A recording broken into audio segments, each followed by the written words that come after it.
김대중 전 대통령의 7주기를 맞는 정치권, 어느 때보다 추모 열기가 뜨겁습니다. 내년 대선을 앞두고 호남 민심의 향방의 촉각을 곤두세우는 여야 정치권의 현실을 그대로 반영하는 게 아닐까 싶습니다. 장성호 건국대 교수, 김광덕 전 한국일보 정치부장, 차재원 부산 가톨릭대 교수, 윤희웅 오피니언 라이브 여론분석센터장 네 분 모셨습니다. 어서 오십시오. 네, 안녕하세요. 오늘 김대중 전 대통령의 7주기 추도식이 서울 국립현충원에서 열렸습니다. 여야 정치권 인사들이 총출동을 했는데 야권 분열 이후의 첫 추도식입니다. 장 교수님, 네. 사실 관심 더불어민주당과 국민의당의 적통 경쟁이 뜨거운 것 같습니다. 오늘 추도식 어떤 시각으로 보셨습니까? 역시 오늘 그 7주기를 맞이해서 여야 정치권 전체가 그 7주기 현장으로 달려간 거 보면 역시 한국 정치의 큰 별이었다.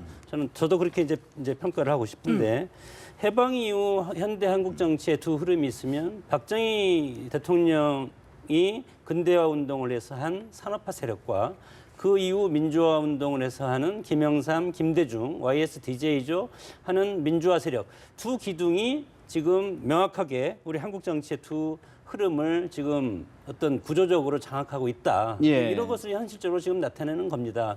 그런 차원에서 소위 말해서 민주화 세력을 자처하고 있는 더민주라든가 국민의당 여기에 파고들어서 저 호남의 일정 부분 세력을 확대하고 싶은 이정현 대표를 비롯한 새누리당 같이 모여서 지금 한 자리에 모여 있는데 네. 이것을 보면 지금 우리의 어떤 정치 현재 어떤 구도를 그대로 볼 수 있다. 그리고 이것이 당분간 쭉 계속 가는데 특히 여기에 플러스해서 지역주의, 네. 어떤 지역 패권주의라는 이런 한국 정치의 어떤 고질적인 영구주의 병폐가 있지 않습니까?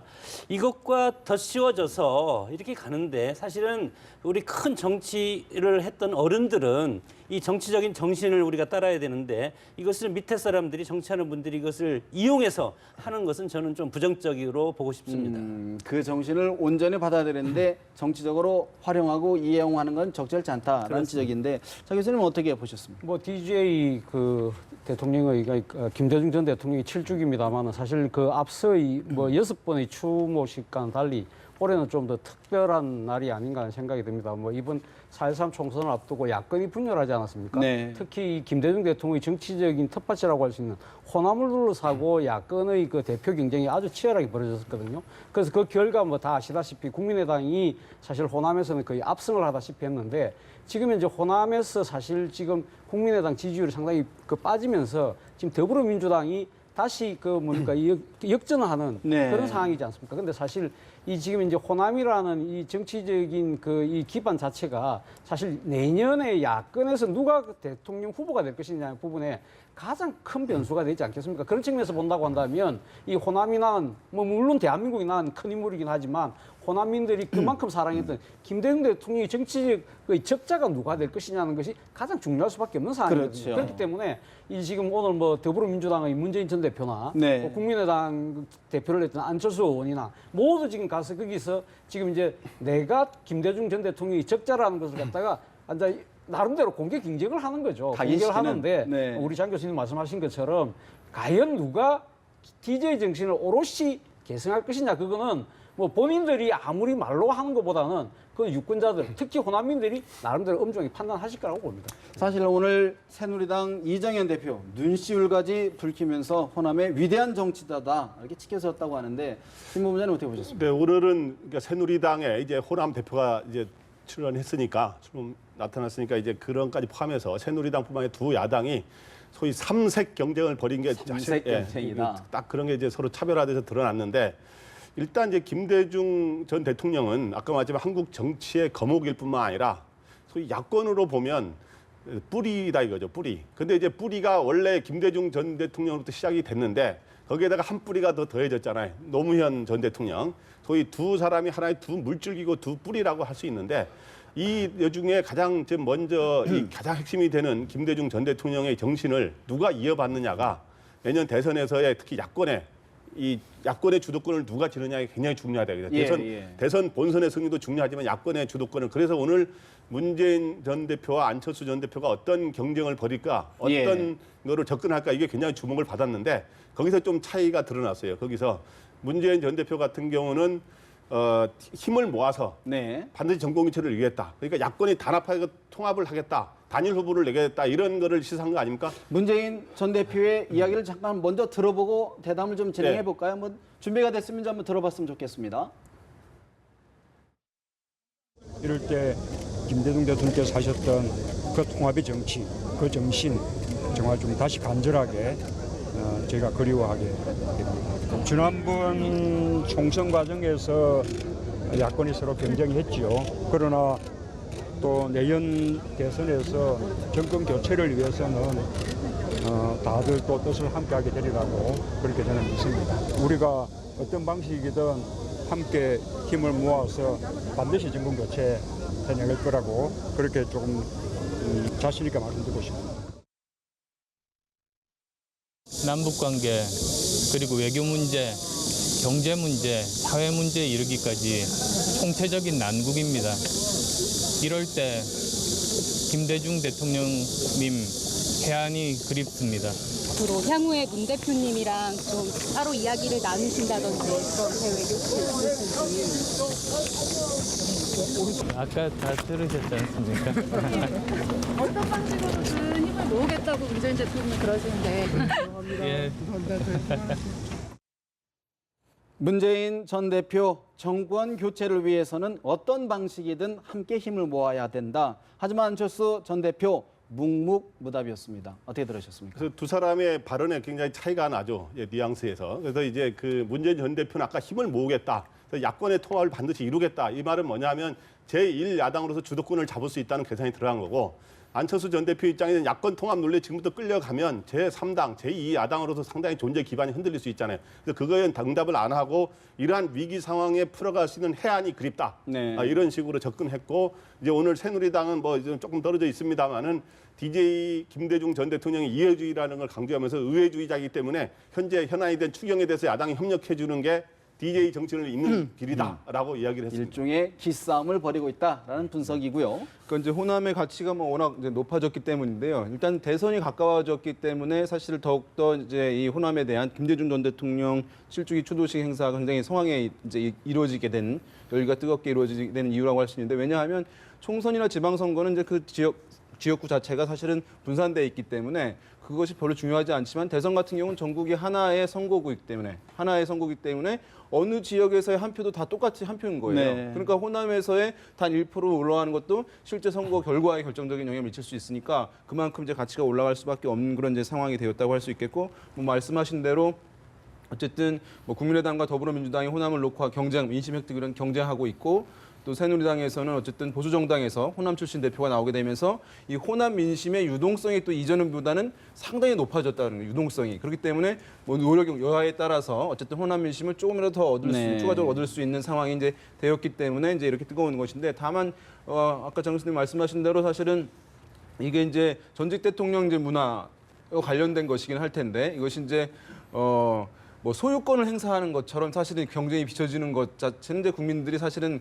탐탁지 않게 생각할 수가 있는 것이고 그리고 또 어떤 정치 상황의 시기에 따라서 평가가 달라지는 부분들 예. 비판을 할 때는 비판하고 어떤 이런 국면에서 또 다시 긍정적으로 평가하고 이런 것들은 사실 오히려 국민들 봤을 때는 잘한 일은 이거고 못한 일은 이것이라는 것은 좀 일관성 있게 해야 네. 사람들도 긍정적인 평가를 할 텐데 정치적 상황과 국면에 따라서 이제 평가가 달라지는 측면들 이런 근데요. 것들은 좀 비판의 소지가 지금 있겠죠. 국민의당 박지원 비대위원장이 거듭해서 예를 들어서 어느 시점에는 통합을 해야 된다라는 자꾸 연막을 피운단 말이죠. 어떤 맥락이 좀 있을까요? 어떻게 보십니까? 저는 이제 국민의당에서 특히 박지원 위원장이 하는 얘기에는 사실은 이후에 외부 인사들을 국민의당으로 흡수하기 위한 차원의 포석이라고 보입니다. 왜냐하면 지금 국민의당의 어떤 지지율 낮아진 상황이고 방금 그래프 나왔습니다만은 그런 상황에서 뭐 이른바 이제 손학규 전 대표라든가 또 그 외 다른 인사들이 이런 상황에서 국민의당에 들어오라고 러브콜만 갖고 들어가서는 거기서 본인이 후보가 된다 하더라도 그 기반 갖고는 대권을 획득하기 힘든 상황이거든요. 그렇기 때문에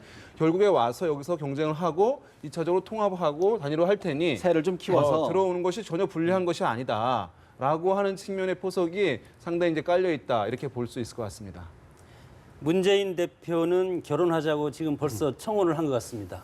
그러나 결혼에 상대한 안철수 대표는 주가를 올리기 위해서 지금 도망가는 한번 형국이 이혼한 경험이 있는데 그래도 뭐 다시 하는 경우가 상당히 재운이다 이거죠. 예. 뭐 승리를 위해서는 그 정치는 사실은 이제 국민이 중심에 있는데 정치를 하는 분들은 그러나 정치 권력은 자기 중심으로 이루어지는 것이 이제 생리입니다. 그래서 통합은 얘기하지만 자기 중심으로 통합을 하자는 거 아니겠습니까? 네. 그래서 안철수 지금 전 대표 같은 경우는 나중에 기다렸다가 문재인 대통령이 혹시 꺾이면 대안부전을 왔을 때 자기가 먹을 수가 있다는 그래서 자기 파일을 키워야 된다는 것이고 문재인 전 대표 같은 경우는 지금 대세론을 몰고 갔을 때 자기가 확실히 국민의당 흡수할 수 있다. 결국은 이것은 어디에서 오냐면 지난 대선의 어떤 여러 가지 결과로 보면 노무현 정몽준 단일화가 네. 있었고 두 번째는 문재인 안철수 지난 대선 때 단일화가 있지 않습니까? 네. 야권이 새누리당을 이기기 위해서는 단일화의 시너지 효과가 10% 정도 있어야 됩니다. 그래서 결국은 단일화를 저는 할 것이다. 네. 결국은 할 것인데 이것이 극적으로 이루어지지 않으면 효과가 없다. 드라마틱하게 네, 그에 그런 대한 것을- 효과가 극대화된다. 네, 그런 그렇습니다. 말씀이시군요. 사실 약간은 다른 이야기이긴 한데 오늘 김대중 전 대통령의 하이드 생가에서 방화로 추정되는 불이 났단 말이죠. 어떤 민심의 반영, 어떤 민심이 좀 반영될까요? 어떻게 보십니까? 모르겠습니다. 그러니까 뭐 모든 국민들이 다 추앙하는 정치인이라고 하더라도 뭐 거기에 대해서 또 반대적인 생각을 갖고 계신 분도 있기 때문에 그런 또 이런 불순한 의도를 갖고 뭐 그렇게 이제 방화를 했는지 모르겠습니다만 지금 이제 생가에 지금 불이 지금 나 있는 네. 그 장면이 나오고 있습니다만 저기 지금 전기 시설이 없다고 그럽니다. 배선이 안 돼 있기 때문에 초가집 아닙니까? 네. 그렇기 때문에 자연적으로 지금 이제 이 폭염 속에서 이 발화가 될 가능성이 별로 없기 때문에 그래서 아마 방화로 추정하는 모양인 것 같은데 오늘 사실 생가에서도 오늘 7주기 추도식이 열리는 날이거든요. 예. 그렇기 때문에 뭐 그런 걸 지금 이제 일종의 뭡니까 정치적으로 좀 이 해방을 하기 위해서 그런 불순한 의도를 가진 분들이 했는지 모르겠지만 예. 저는 그러나 그 하이도라는 것이 이 섬이지 않습니까? 예. 그래서 외부인이 들어가서 뭔가 저런 불순한 의도를 갖고 하기에는 조금 힘든 상황이기 때문에 어떤 저는 자체적인 어떤 불만을 저렇게 좀 뭐 모르겠습니다. 그러니까 그걸 지금 이제 경찰 수사가 진행되고 있기 때문에 속단은 하기는 힘듭니다만은 그런 아주 의미 있는 날에 저런 불미스러운 일이 일어난 부분에 대해서는 경찰이 수차게 수사를 해서 아마 지금 뭐 뭡니까 진위를 가려내야 되지 않을까 생각합니다. 저는 뭐 이게 뭐 방화인지 자연 발화인지는 알 수 없으면 말하는 그 이런 그 전직 대통령에 대해서 누가 뭐 이렇게 그 훼손을 한다든가 예. 이런 것들은 바람직하지 않고 모두가 이제 전직 대통령이 노선이 좀 다르고 정치적 생각이 좀 다르더라도 이런 거를 전부 이렇게 어떻든 전직 대통령 아닙니까? 그런 거를 존중하는 그런 자세를 모두 가질 필요가 있다고 알겠습니다. 사실 이번에 건국절 논란, 지난 이제 71주년 광복절을 계기로 해서 정치권에서 좀 건국절 논란이 좀 불거졌는데 김대중 노무현 전 대통령도 건국절이라는 표현을 썼다는 여당 일각의 주장에 대해서 김대중 대통령의 삼남 김홍걸 씨가 반박을 했습니다. 김홍걸 씨의 이야기 먼저 들어볼까요?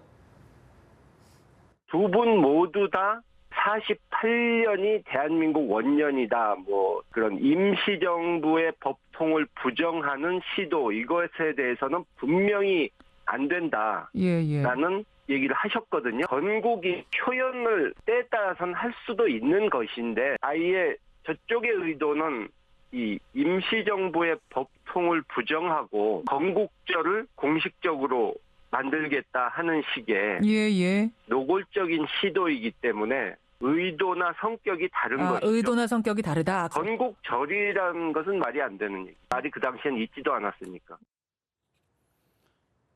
김홍걸 씨 같은 단어라도 누가 어떤 의도로 썼느냐에 따라 의미가 달라진다. 왜곡하지 말라 이런 취지인데 여권에서는 건국절 입법화 주장까지 나오고 있습니다. 윤 센터장님, 사실 이 문제 역사 교과서 논란 때처럼 이념 갈등으로 번지지 않을까 우려가 되는데. 네, 사실은 이제 이것이 좀 어떻게 보면 국민을 봤을 때 소모적인 것이라고도 볼 수 있습니다. 왜냐하면 뭐 임시정부의 법통을 이제 존중하는 것, 계승한 것 다 인정하는 것이 헌법에 나와 있는 것이고 또 48년 8월 15일 이제 우리나라 정부 수립이 된 것도 사실은 또 사실이기 때문에 어느 것 하나가 사실 뭐 배제되거나 하는 문제는 아니라고 할 수 있거든요. 이것이 사실은 이전부터 사실은 있었지만 논란이 되지 않다가 이명박 정부 초반에 사실 이제 뭐 뉴라이트 세력에서 어쨌든 이것을 이제 쟁점화하고 그러면서 진보 진영에서 봤을 때는 이것이 이승만 전 대통령에 대해서 굉장히 이제 좀뭐 우상화하거나 숭앙하는 이제 분위기와 연계되면서 그에 대한 반발로 사실은 이 논쟁이 이제 시작되어 온 것이라고 할 수 있는데요. 그래서 사실은 뭐 여기 정치적으로 뭐 합의라든가 이런 논의를 하려고 하는 것이 필요한데 이제 이념 논란으로 이제 비화되고 있는 측면이 있는데 여권 입장에서는 이제 아마도 이 논란이 그렇게 이제 싫지는 않을 수 있습니다. 왜냐하면 어쨌든 지금 최근 상황들 여러 가지 이제 여권이 수세에 몰리는 상황들이라고 할 수 있고 이제 이념적으로 봤을 때 보수층의 세도 상당히 약화되어 있는 상황이라고 할 수 있거든요. 총선이 끝나고 난 네. 상황에서 그런 상황에서 특별히 어떤 이념적 소재 이런 것들이 이제 많지 않은 여권의 상황인데. 결집. 진보와 보수 간의 이제 대립 이념 사안으로 이것이 이제 부상되는 것이죠. 그렇게 되게 되면 이완되었던 지금 보수층들이 결집할 수 있는 이제 소재로 작용하는 것이거든요. 그런 면에서 봤을 때 좀 세가 약화된 것들을 강화하고 그것이 또 야권과 또는 이제 이념 간 대립을 통해 가지고 어쨌든 지지의 안정성을 가져갈 수 있는 측면이 있기 때문에 그런 면에서 봤을 때 아마 오히려 이제 여당 쪽에서 이 사안 자체를 좀 더 쟁점을 하고자 하는 시도들도 지속적으로 이후에도 있을 가능성이 있다 이렇게 보입니다. 글쎄요, 지금 이 시점에서 다원주의 사회인데 사실 냉전 체제와 이념적인 갈등 시대는 지났지 않습니까? 그럼에도 불구하고 우리가 남과 북이 분단돼 있기 때문에 이 이념적인 갈등이 이제 다시 더 씌워져서 나오는 것인데 사실은 해방의 몽양 여운형 선생하고 백범 김구 이분들이 사실은 그 해방 전 8.15 해방 이전부터 해서 조선 건국 동맹이라는 것을 사실 만들어서 쭉 해갖고 조선 건국준비위원회를 만들어서 건준위. 예, 네. 건준위를 해서 활동을 하다가 이제 미군정이 시작됐지 않습니까? 자, 거기까지는 사실은 뭐 김구의 어떤 법통이라든가 이것을 우리가 다 이을 필요는 있지만 여기서 건국절이라 하는 것은 저는 내용과 형식에서 봤을 때 우리의 독립은 그럼 어디부터 볼 것이냐. 그것은 당연히 우리의 어떤 독립민족 투사들이 하는 그것까지 다 포함을 해야 된다고 봅니다. 그럼에도 불구하고 정부에서 얘기하는 것은 정말 우리가 일제 36년부터 해방을 한 정부 수립일이 네. 언제냐 그것을 기점으로 하는 것이지 그 내용까지 가면은 일제 36년 그 훨씬 더 이전까지도 혹시 가야 될 필요가 있기 때문에 단순적으로 형식적인 논리로 봤을 때 건국절이라는 것은 8.15 해방이다 이렇게 이제 뭐 정부에서는 말하는 것 같습니다. 저는 뭐 지금 사실 앞서 그 노무현 정부 또 김대중 대통령 이분들도 사실 1948년 8월 15일 뭐 건국이라는 표현도 비슷한 뭐 정부 수립과 건국이라는 걸 혼용했었죠. 사실 뭐 정치적으로 그렇게 딱 부러지게 이렇게 말씀들을 안 하셨지만 그러나 전체적으로 지배하는 맥락은 뭐냐면은 우리 그 헌법 전문에 나타났듯이 1919년 그러니까 지금 4월 11일 상해 임시정부로부터 시작된다는 그걸 다 기제를 깔고 있었기 때문에 거기에 대해서 큰 논란이 없었던 거죠. 근데 사실 이번에 지금 건국절 아까 우리 지금 윤세현 선생님 말씀하셨지만 이 사실 지금 이제 유라이트 세력들이 사실 이 1948년 8월 15일 건국절로 하자고 한 이유 중에 하나는 건국 대통령 이승만 대통령을 조금 좀 추모하고 좀 더 숭앙하려는 평가를 좀 복원하는 그런 측면이 있는 거 아닙니까? 그렇다고 한다면 과연 그러면 이승만 대통령 가면 어떤 생각을 갖고 있었다는 거죠. 사실 우리나라 간보가 1호가 지금 그때 대한민국 연호를 대한민국 30년이라는 말을 씁니다. 그때 당시 왜 그럼 30년이나 썼느냐고 그 이유를 이승만 대통령이 물었을 때 이승만 대통령이 이런 이야기를 했다고 그래요. 우리나라 민주정치제도가 남의 의존에 의해서 된 것이 아니다. 30년 전에 민주정부 수립 선포로 이루어졌다는 것이다. 네. 기미 독립선언이 미국 독립선언보다 더 영광스럽다는 것을 드러내고자 내가 대한민국 연호 30년이라는 걸 쓴다. 그래 이야기했다는 거예요. 그러면 유라이트 세력들이 그렇게 받들고 모시려는 분의 뜻이 이렇다고 한다면 이 뜻을 받아줘야 되는 거 아닙니까? 저는 그런 생각이 드는데. 올가을에 이제 새 역사 교과서의 어떤 초안이 나올 터인데 과연 그 논란과 함께 계속 논쟁이 번지지 않을까 하는 생각을 갖게 됩니다.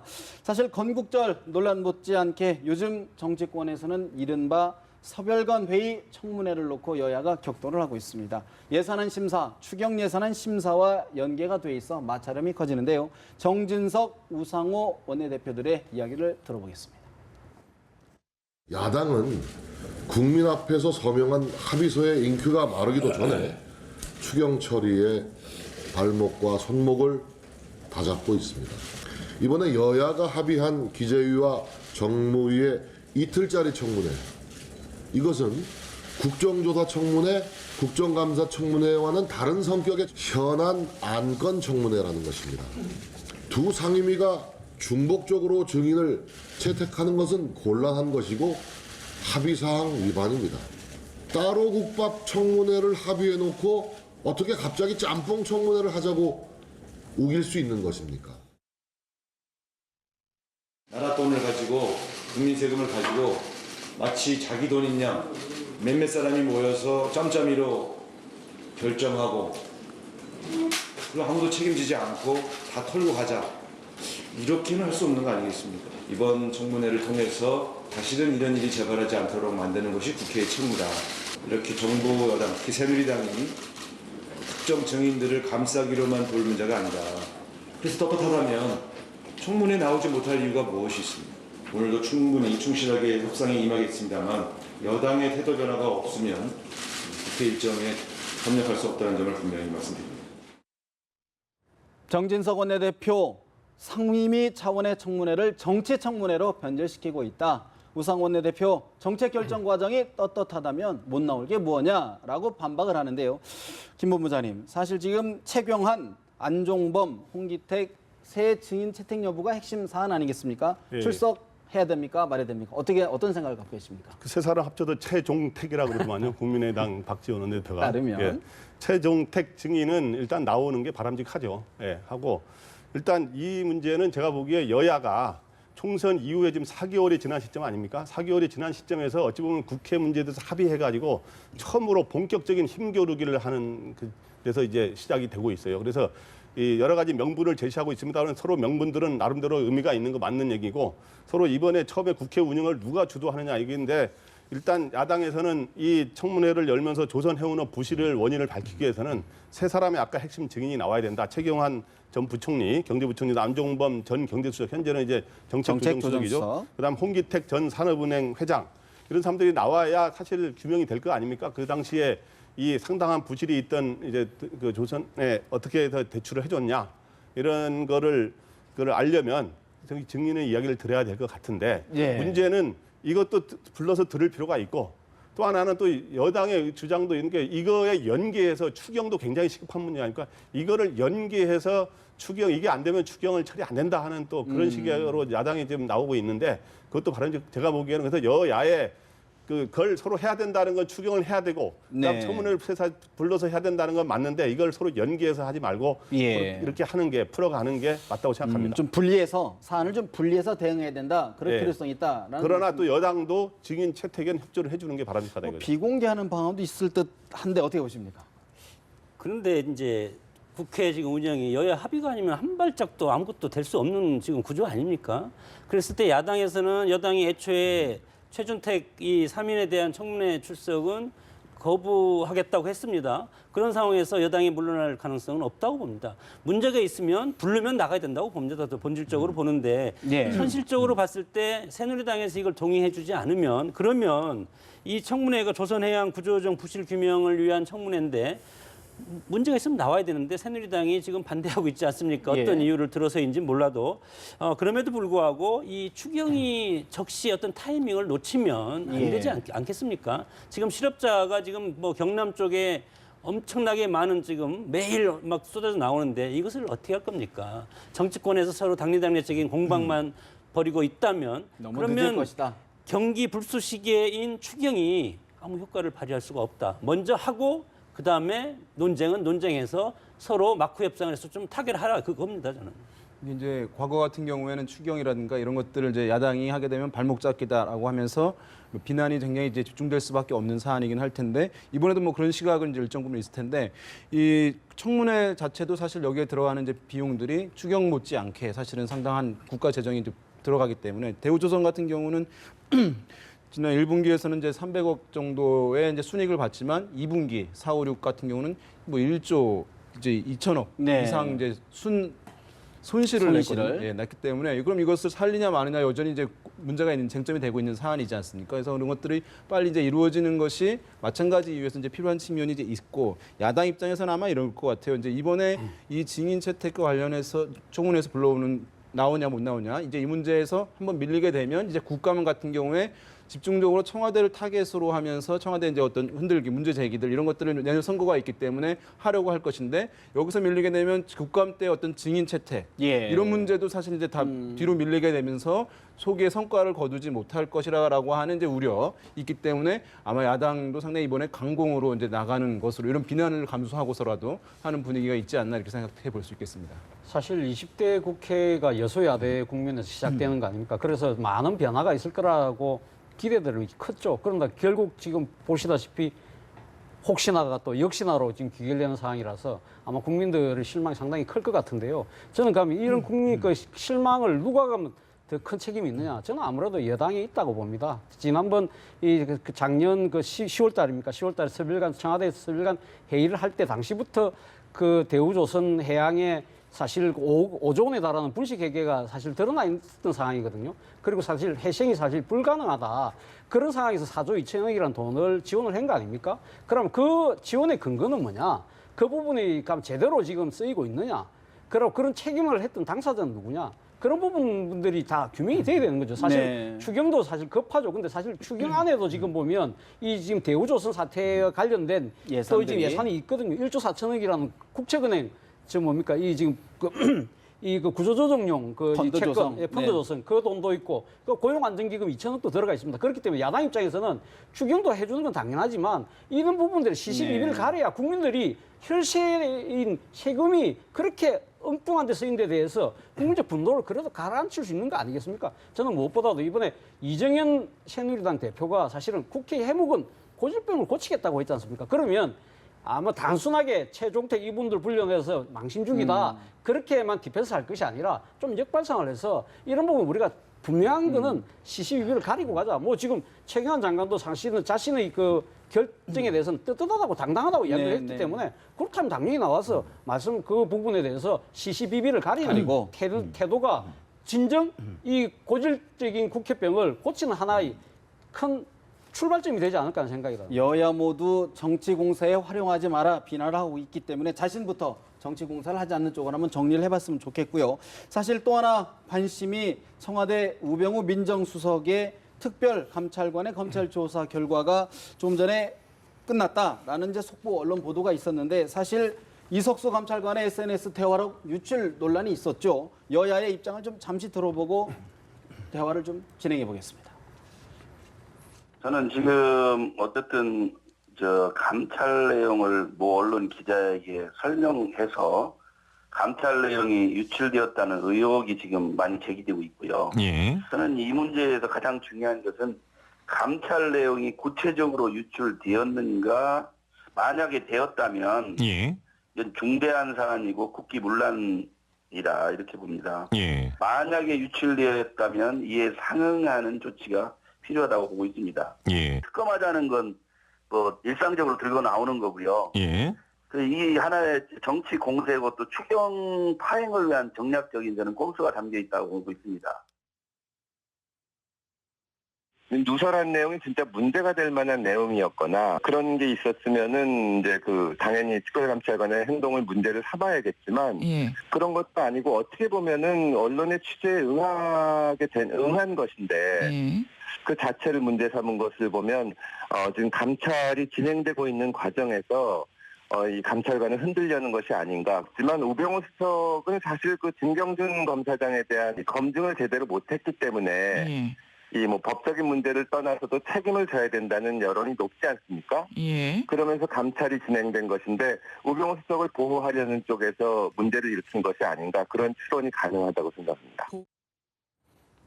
새누리당 이장우 의원, 최고위원이죠. 감찰 내용이 구체적으로 유출됐다, 국기문란이다라고 이야기를 했고요. 더불어민주당 금태섭 의원, 감찰관을 흔들려고 하는 것 아니냐 이런 의혹을 제기했는데요.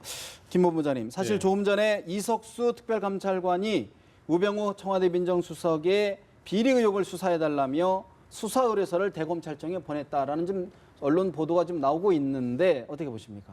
네, 그래서 특별감찰관이 수사 의뢰를 했는데 이 수사 의뢰를 한 거는 이제 검찰에 고발하는 경우가 있고 수사 의뢰를 하는 경우가 있어요. 보통 근데 수사 의뢰를 하는 게 더 구체적인 더 문제를 제기하는 거로 이제 해석이 되고 있어요. 그리고 그냥 뭐 무혐의라고 해서 별 문제가 없다 이렇게 하는 수도 있지만 어쨌든 수사 의뢰했다는 거는 이제 두 가지 의미로 가는데 이제 우병우 수석에 대해서 아까 직권남용이나 횡령 등의 혐의라고 일단 그렇게 전해지고 있는데요. 이런 식으로 분명히 문제를 제기했다는 점이 하나 있고 그리고 이거에 따라 이제 검찰 수사가 이루어지게 된다는 거죠. 그러면 이제 앞으로 박근혜 대통령이 우병우 수석 거취에 대해서 조만간 결정을 할 것인가 하는 게 있는데 지금까지의 해온 그 방식으로 스타일로 볼 때는 거취를 결정하지 할 수도 있지만 네. 또 안 하고 검찰 수사를 또 기다려보자고 할 수도 있거든요. 예. 그렇게 될 경우 있는데 그러면 이제 문제는 뭐냐면 검찰 수사에 그럼 교체를 안 하고 검찰 수사에 임할 경우에 민정수석 현직으로서 검찰 수사에 과연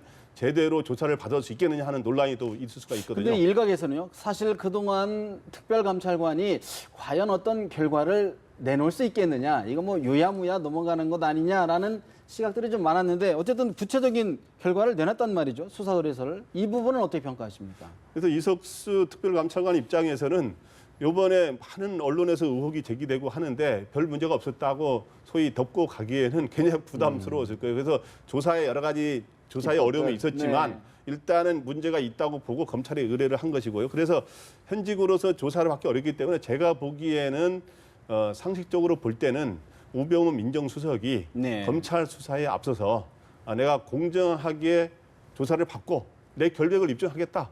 뭐 이런 명분을 제시하더라도 이렇게 해서 자진 사퇴하는 게 바람직하지 않느냐는 제가 생각을 하고요. 민정수석의 위치에서 현직에서 검찰 수사 받는 거는 바람직하지 않다. 그런 의견이시군요. 공정하지 않다. 그리고 또 하나는 이게 특별 감찰 내용이 유출된 것에 대한 논란이 있지 않습니까? 그렇죠. 이거와 또 유출이 지금 두 가지가 논란이 되고 있어요. 특별 감찰 내용이 유출됐다는 거를 제기하는 측이 하나 있고 또 하나는 특별 감찰관과 언론의 그 대화 내용이 유출된 거는 또 여러 가지의 혹시 뭐 다른 감찰 혹시 뒤에서 무슨 다른 해킹이라든가 사찰 논란이 있는 거 아니냐 하는 여러 두 가지 이것도 보면 언론에 따라 또 이 두 갈래 보도가 이루어지고 있어요. 그래서 이거는 또 제가 들어보니까 다 양측의 그런 하나의 주요 언론과 또 이거를 문제 제기하고 있는 방송사의 양쪽의 이야기도 다 다르더라고요. 그래서 이거는 또 별개의 문제로 좀 다뤄봐야 될 필요가 있다. 이거는 또 어느 양쪽 이야기가 다 다르기 때문에 저도 어느 판단이 안 서더라고요. 그래서 이런 경우는 수사 의뢰에서 검찰에서 정확하게 진위를 규명하는 것도 한 방법이 아닌가 이렇게 생각합니다. 뭐 난영난제 같네요. 어떻게 제가 느끼기에는 깔끔하지가 않다. 어떻게 보면 어떤 부분이 깔끔하지 지금까지 우리가 언론에서 논쟁으로 얘기했던 것 그대로 지금 특별감찰관이 그대로 전달한 것뿐이 안 된다. 이것이 어떻게 보면 검찰에 토스한 것밖에 되지 않습니까? 뭐 두 가지입니다. 횡령 의혹이고 그리고 병역 논란. 그것은 그동안 쭉 언론에서 우리가 얘기해왔던 건데 이것을 공적인 특별감찰관이 검찰에 토스한 것. 이것을 가지고 과연 대통령이 이거에 대한 인사의 어떤 교체의 기준으로 삼을 수가 있을 것인가. 어떻게 보면 이 현상에서를 가만히 보면 이석수 특별감찰관과 청와대와 그리고 또 다른 정치 세력들 간의 어떤 정치적인 파워게임 양상이 있는 것이 아닌가. 저는 그런 의혹이 좀 들고 결국은 이것이 검찰에서 이제 조사를 할 수밖에 없는 상황에 이르렀다. 그리고 대통령 입장에서는 틀림없이 원칙적으로 또 대응할 가능성이 상당히 커졌다. 그러면 이석수 특별감찰관은 뭐 했냐? 뭐 이렇게 저는 어떤 비판이 나올 가능성도 도드리표가 될 것이다. 원래대로 지금 돌려놓은 겁니다. 원래대로 돌려놓은 것이다. 저는 오늘 특별감찰관이 수사 의뢰를 하면서 지금 혐의를 두 가지를 두지 않습니까? 횡령과 직권남용인데 횡령이라고 하면 아마 이번에 언론에 보도됐듯이 지금 우병우 수석의 부인이 지금 이 사실상 오너로 돼 있는 주식회사 정강이라는 회사에서 일종의 뭡니까 이 회사차로 해서 등록해서 이 뭡니까 고급 외제차를 타고 다녔다. 뭐 또 홍신비를 또 그 회사 비용으로 냈다. 이런 부분들이 아마 횡령에 해당된다고 한다면 그렇다면 직권남용은 뭐가 해당될 것인가? 지금 얼핏 떠오르는 것으로는 아마 본인의 아들인 그 의경 아들의 그 뭡니까 고직 변경 그 부분도 있을 수 있는데 저는 또 하나 측면을 주목하고 싶은 것이 이번에 그 지금 뭡니까 이 특별감찰관의 대화록이 유출됐다고 하는데 그거 보면 그게 뭐 정확한 건지는 아닌지 모르겠습니다. 보도에 보면 경찰한테 지금 자료 내라니까 경찰이 지금 하늘만 쳐다보고 안 내놓는다는 거 아닙니까? 그 이야기가 뭐냐? 결국 민정수석실이나 청와대에서 외압을 행사한 것이 아니냐. 그런 의혹하고도 좀 맞닿아진다고 생각을 한다고 한다면 만약에 지금 이런 상황, 그런 것이 만약에 직권남용의 혐의라고 한다면 뭐 정확하게 아직 알려지진 않았지만 그렇다고 한다면 그럼 우병우 수석이 그럼 지금 본인의 직을 유지할 수 있겠냐는 거죠. 이런 상황에서 본인이 특별감찰을 받는데 자신이 외압을 행사한 부분이 직권남용의 그것이 하나의 혐의가 된다고 한다면 그렇다고 한다면 본인이 직을 내려놓을 수밖에 없는 그런 상황으로 갈 수밖에 없는 거 아닙니까? 검찰이 어떻게 민정수석을 이걸 두고 지금 수사를 할 수 있겠습니까? 뭐 꼭 그런 직권남용의 혐의가 아니라 하더라도 사실 민정수석이 지금 수사 의뢰 대상이 됐다는 그 자체만으로도 자체가. 본인이 정말 이 박근혜 정부의 성공을 위한다면 대통령이 착모를 한다면 스스로 자기 희생의 결단을 내려야 될 시점이 온 것 같습니다. 사실 특별감찰관이 또 검찰에 수사 의뢰를 한다. 이거 굉장히 좀 소모적인 어떤 일인 것 같다는 느낌도 드는데 어떻게 보십니까? 보면 이제 이석수 특별감찰관 입장에서는 이 사안이 이제 어쨌든 내일 이제 끝나긴 하는 상황이긴 합니다만은 마지막 됐으니까 이제 뭔가 결과물을 내오는 측면도 있겠습니다만은 본인이 이 상황에서 어떤 본인의 이제 대화록이 유출되고 그러면서 어쨌든 시정법을 어긴 것이다라고 하는 논란에 이제 사실은 휩싸이게 되면서 굉장히 본인이 이제 공공에 처하는 상황도 있을 수 있기 때문에 이 상황에서 적극적으로 대처하지 않으면 본인의 어떤 명예라든가 이런 것들도 손상될 수밖에 없겠다. 라고 하는 측면에서 굉장히 어쨌든 강한 이제 공세의 측면으로 이제 이번에 수사 의뢰를 한 측면도 있다고 보이거든요. 예. 어쨌든 이제 그런 측면이 있겠고 대통령 입장에서 말씀하신 대로 이제 어쨌든 국정에 있어서 이제 뭐 민정수석이 검찰 수사를 받는 이 차원 하게 되면은 어쨌든 국정에 있어서 또 하나 이제 논란거리가 큰 부담이 되는 될 수도 것이기 있고요. 때문에 전혀 이제 이전보다는 더 강한 이제 새로운 국면으로 접어들게 되면서 박근혜 대통령도 뭔가 이제 판단을 다시 한번 고민해야 될 수밖에 없는. 그러니까 본인이 아무 의혹이 없다 해도 이것을 뒤로 미루거나 이렇게 하기에 상당히 어쨌든 부담이 될 수밖에 없는. 왜냐하면 언론이라든가 어쨌든 여론의 이 기류들도 그 자체에 대해서 상당히 변화가 있을 수 있거든요. 네. 그래서 봤을 때 새로운 국면에 접어들었다 이렇게 봐야 될 것 같습니다. 가뜩이나 청와대 박근혜 대통령 현안이 좀 산적한데 안팎의 어려움이 좀 가중되는 것 같습니다. 그런 가운데 사드 문제와 관련해서 한민구 국방부 장관이 어제 경북 성주를 방문을 했는데요. 제3후보지 주민들이 요구한다면 검토하겠다는 의중을 비췄습니다. 주민 의견 과연 통합이 가능할지 주목이 되는데 박지원 국민의당 비대위원장의 이야기 잠깐 들어보겠습니다. 오늘은 김대중 대통령 서거 7주년 추모일입니다. 만약 지금 김대중 대통령께서 생존해 계신다고 하면 오늘 사드 배치 문제에 대해서 뭐라고 하실까? 박근혜 대통령께서 적극적으로 미국과 중국, 특히 대북 외교를 강화해서 국익을 지키도록 말씀하셨을 겁니다. 국방장관이 어제 성주를 방문해서 제3의 장소를 제시하고 있고 대통령께서 결정하는 것이 갈등을 최소화하고 사드 배치에 대한 활발한 토론이 이루어진다는 것을 강조하면서 대통령의 결단을 촉구합니다. 박지원 국민의당 비대위원장 국회 비준안을 통해서 국민들, 지역 주민들의 갈등을 최소화하자 이런 주장을 내놓았는데요. 문제는 성주군과 인접한 김천 주민들도 반대에 가세하고 있다는 겁니다. 김 부부장님, 사실 김천시와 김천시 의회가 성명서까지 내면서 이제 반대를 했거든요. 네. 이제 또 이게 논란이 확산되는 것 아니냐 하는 우려가 있는데 어떻게 보십니까? 그래서 저는 제3후보지가 잘 되면 좋다고 생각하지만 또 이거로 인해서 계속 파생적인 이러한 또 갈등 요인이 생기는 거에 대해서는 또 굉장히 부담이다 이렇게 생각합니다. 우려가 되는데 일단은 저는 이제 사드를 북한의 핵과 미사일 공격으로 우리가 방어를 하겠다는 사드를 우리나라에 이제 배치를 해야 된다는 입장에서 본다면 네. 저는 이제 해야 되는 게 바람직하다고 이제 보는 입장인데 그렇게 한다면 비록 이 처음부터 결정된 성산포대 성주군에 그게 아니더라도 다른 성주군민들이 어느 정도 동의하고 양해를 한다면 제3의 그 후보지로 이제 옮기는 것도 방법이라 생각하는데 네. 현재 그럼 이거에 대해서는 두 가지 난점이 있는 거죠. 그러니까 성주군민들이 과연 거기 동의하겠느냐? 그런데 어느 정도 이제 거기에 성주군민들이 또 일부가 동의하더라도 과연 또 인접 지역인 김천시에서 또 반발하는데 지금 저희가 준비한 화면을 보면 기존 결정 부지인 곳에서 18km를 북쪽으로 밀어 올렸더니 인접해 있는 김천시, 구미시 주민들이 좀 반대한다는 거 아닙니까 이게? 예, 그러니까 그 새로 검토하고 있는 데가 이제 그 골프장 아닙니까? 네. 롯데에서 운영하는 골프장인데 거기에서 북쪽으로 18km, 한 20km 가까이 네. 되는 쪽으로 북서쪽으로 가는데 그렇게 되면 김천에서 뭐 불과 한 7, 8km 떨어지게 되는 그렇죠. 모양이에요. 그러니까 이제 또 그게 또 저 사드는 북한 쪽을 지향하게 향해서 되죠. 보이는 거기 때문에 그 이제 김천에서는 우리에 더 가까워졌다. 이제 우리 등 뒤에 있다. 그래가지고 이제 하는데 어떻든 근데 이제 정부 설명에 따르면 이게 이제 또 680m 고지예요. 이 골프장이 더 높다는 거죠. 더 높다는 거죠. 네. 성산포대보다. 그러다면 상향 또 5도 각도로 쏘기 때문에 현재 과학적 설명으로는 어떤 원래 이제 성산포대도 문제가 없다고 이렇게 하는 건데 어떤 이제 주민들이 심리적으로 이런 데서의 또 부담을 느낀다면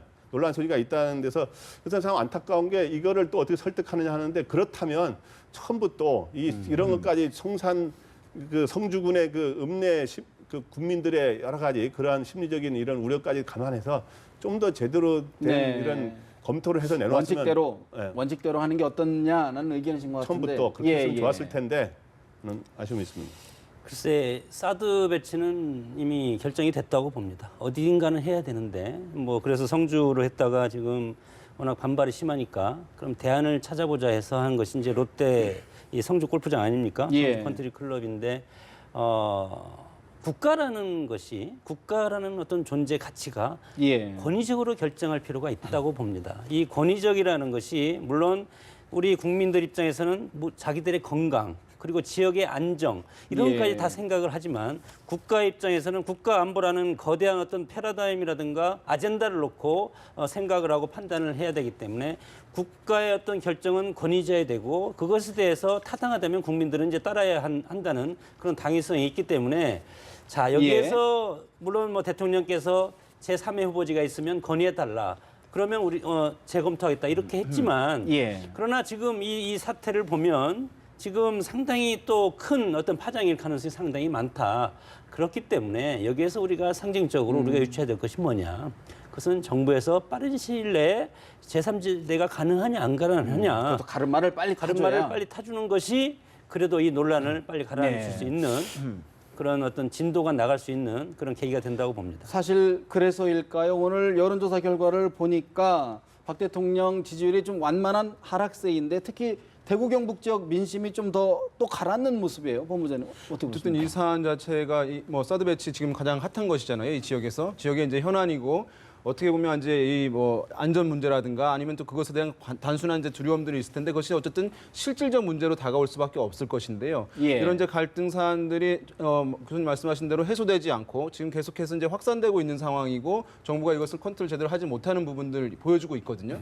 그런 상황에서 이것이 단순히 지금도 보시면은 이제 성주에서 이제 구미라든가 김천 이런 지역으로 사실은 확장돼 성주는 제일 작은 사실은 군인데 여기서 다른 지역까지 확산이 되고 하게 되면은 실제 이제 경북 지역, 지금 TK 보면은 경북 지역에서 여론조사 대구 경북 지역의 부정과 긍정 지지율이 역전이 됐습니다. 맞습니다. 그러니까 TK 지역에서 지금 부정이 높게 나왔으니까 이런 것들이 지속적으로 대통령의 어떤 평가, 국정수행 평가에도 부정적인 악재로 작용할 수밖에 없다는 점에서 어쨌든 이것을 조기에 뭐 빨리 매듭을 지긴 해야 되는데 그렇지만 그것이 어쨌든 그 주민들과 어쨌든 이런 협의를 통한 과정들이 반드시 필요할 것인데 상당히 지금 어려운 상황에 처해 있다 이렇게 봐야 될 것 같습니다. 그 사드는 뭐 국가 안보를 위해서 필요하다는 게 대통령의 말씀이지만 그런데 그 지금 이제 그 지역 주민들 입장에서 본다고 한다면 어떤 이 상당히 갈등적인 요소가 큰 그 정책 결정하는 데서 가장 중요한 건 이 주민들의 지지와 신뢰를 받는 거거든요. 근데 사실 사드가 결정되기 전만 하더라도 우리나라 정부는 뭐 협의한 적도 없고 요청받은 적도 없고 계속 부인을 해왔지 않습니까? 그 전격적으로 사드 배치를 결정을 하고 나면서 바로 후보지까지 바로 결정을 해버렸다는 거죠. 그럼 지금 뒤늦게 와서 지금 이제 제3 후보지가 나온다는 이야기는 결국은 조속 결정을 했다는 거, 스스로 시인하는 꼴이거든요. 결국은 이런 부분들에서 정책에서 신뢰를 어떻게 확보하는 문제, 그 부분을 그 중요성을 다시 한 번 더 보여주고 있다고 봅니다. 알겠습니다. 사실 지금 사드 배치 문제뿐만 아니라 나란 파크로 굉장히 어수선한데 영국 주재 북한 대사관 대사 태영호 공사까지 지금 기순을 하는 한반도 안보 정세가 굉장히 요동치는 그런 상황이 아닌가 본데 좀 더 예의 주시해야 될 것 같습니다. 네 분 말씀 여기서 줄이겠습니다. 말씀 고맙습니다.